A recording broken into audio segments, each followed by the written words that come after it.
And welcome back, ladies and gentlemen, to another JVS movie review. Today, we are bringing you the second film in the planned Fear Street trilogy from Netflix. This one is called Fear Street 1978. Let me give you a quick synopsis and then give you views of the last Fear Street going to this one. So, Shadyside, 1978, school's out for summer and the activities at Camp Nightwing are about to begin. But when another Shadysider is possessed with the urge to kill, the fun in the sun becomes a gruesome fight for survival.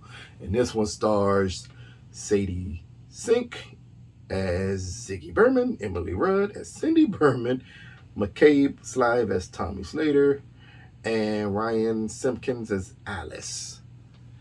And it's still directed by Miss Leigh Janiak, who directed I think she wrote and directed this entire trilogy, which, wow, unto itself.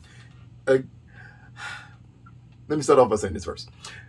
Fear Street 94 was a great horror movie. On every level, it executed everything humanly possible to bring back the nostalgia of the 90s while still feeling like a complete film from this era and feeling like a complete film in general, which is tough to do when you're the beginning of a trilogy.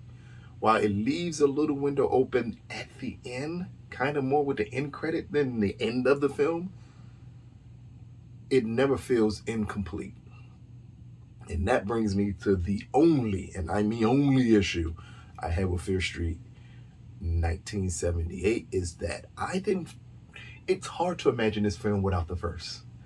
And I know for some people out there that may sound like an odd criticism, but normally when you have a planned trilogy, you got to really try hard to separate the films and make them feel complete without each other. And I think this one, which is to me normal in trilogies, especially with horror trilogies, it's hard for it not to come across that way because you kind of know going into it that you're going to pick up the story from the first one and then you have to leave room for the third one.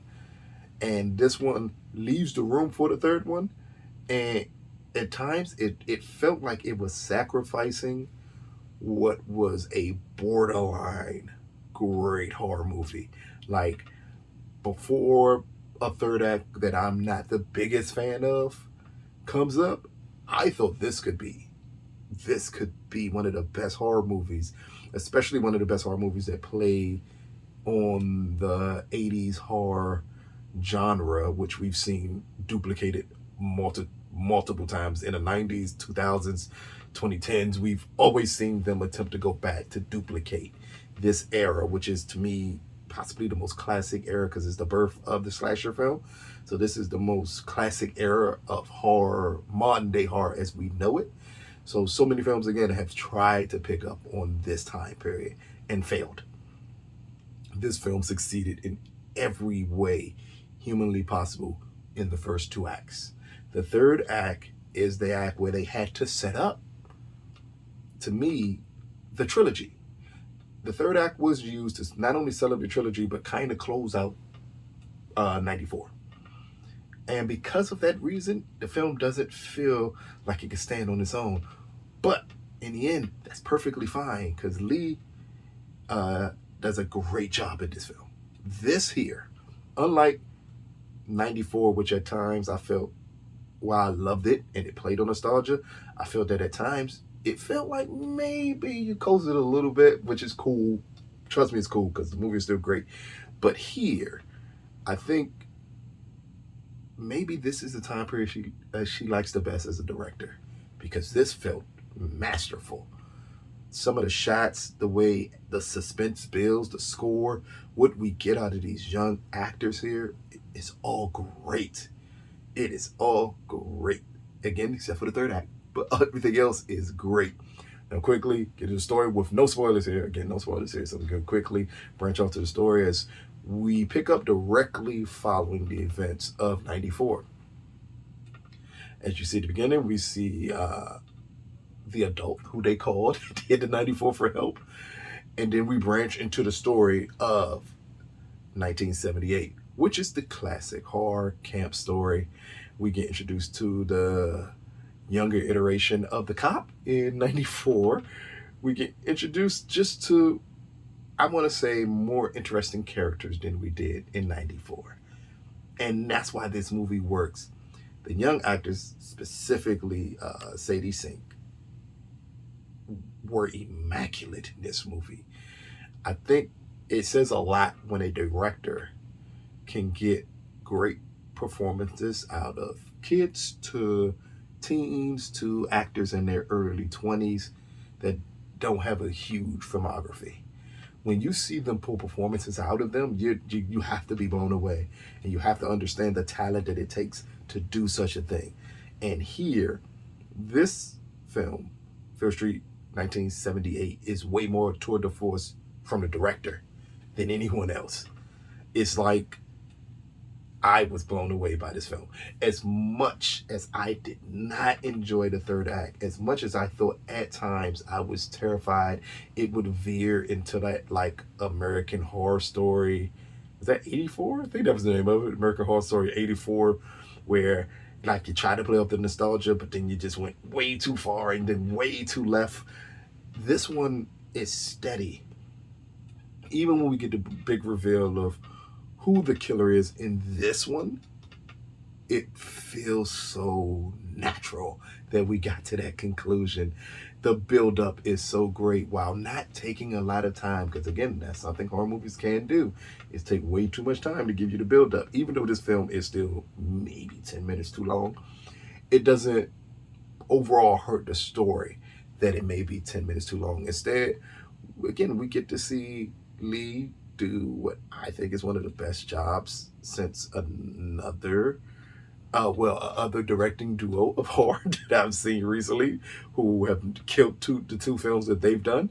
I think Leigh is right up there with them in the suspense she builds, because that's the most important part of horror films, is building the suspense to keep your audience engaged. And she does it great. And in 1978, it runs laps around 94 in building suspense, but it's supposed to, because films in the 90s did not build the suspense the way films in the 80s did. And here we get that. Even, and this is not a spoiler, even at times some of the deaths in this movie are very reminiscent of the way they shot deaths in the 80s, where you see the killer and the killer might swing and all we hear is the person dying, or we hear the person screaming, but we don't get the full shot of everything. And that's what she does here. And I was floored when I saw a couple of those death scenes for that reason.